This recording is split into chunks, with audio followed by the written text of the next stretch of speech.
আমরা তো জানি আজকের কিশোর-কিশোরী আগামী দিনের নাগরিক, ভবিষ্যৎ কিশোর-কিশোরীর হাতে। তাই আজ থেকেই শুরু হোক জলবায়ু সচেতনতার যাত্রা। জলবায়ু পরিবর্তন শুধু বিজ্ঞানীদের বিষয় নয়, আমাদের প্রতিদিনের জীবনেও এর প্রভাব পড়ছে। কিশোর-কিশোরী যদি সচেতন হয় তবে পরিবার ও সমাজেও পরিবর্তনের ঢেউ ওঠে। কি করা যেতে পারে? পানি অপচয় না করা, গাছ লাগানো, বিদ্যুৎ সাশ্রয় করা, এসব ছোট ছোট অথচ গুরুত্বপূর্ণ পদক্ষেপে হতে পারে বড় পরিবর্তনের শুরু। প্লাস্টিকের ব্যবহার বর্জন করে পরিবেশ বান্ধব জীবনযাপন হতে পারে আগামীর জন্য মোক্ষম একটি পরিবেশ রক্ষার ঢাল। আমাদের মনে রাখতে হবে জলবায়ু ন্যায্যতা মানে সবার জন্য নিরাপদ ও টেকসই ভবিষ্যৎ।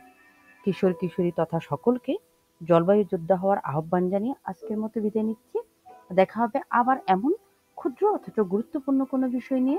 নিজে যেমন জানতে পেরেছেন তেমনি অন্যকে জানতে সহায়তা করুন লাইক আর সাবস্ক্রাইব করে।